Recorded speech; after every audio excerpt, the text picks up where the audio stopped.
il réalise une mission qui dépasse le quotidien dans les prétoires de justice et constitue une pièce essentielle de la création continue du droit dans la vie sociale, économique et judiciaire au niveau national. Le ministre de la Justice l'a rappelé tout à l'heure et je ne puis que le seconder en cette matière.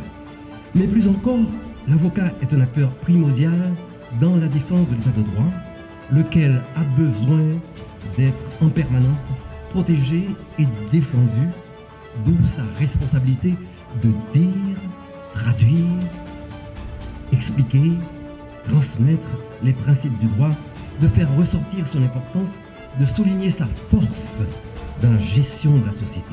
On a comme l'impression que le bâtonnier Patrick Pierre-Louis a voulu réserver le meilleur pour le second mandat, en ce sens qu'il invite tous les professionnels du droit à mettre la main à la pâte pour l'amélioration de l'image de notre système judiciaire.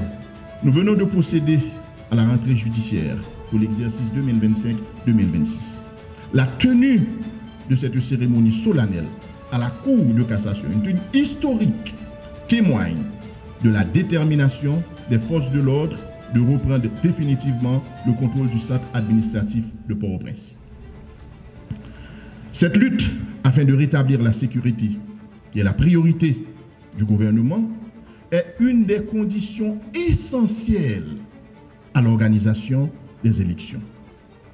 De même, la sécurité est la condition fondamentale pour le fonctionnement de la justice en permettant aux avocats de participer à l'économie du pays activement, sachant que chaque cabinet d'avocats est une micro-entreprise qui emploie environ une dizaine de personnes, sans compter les contributions directes de l'avocat à la DGI.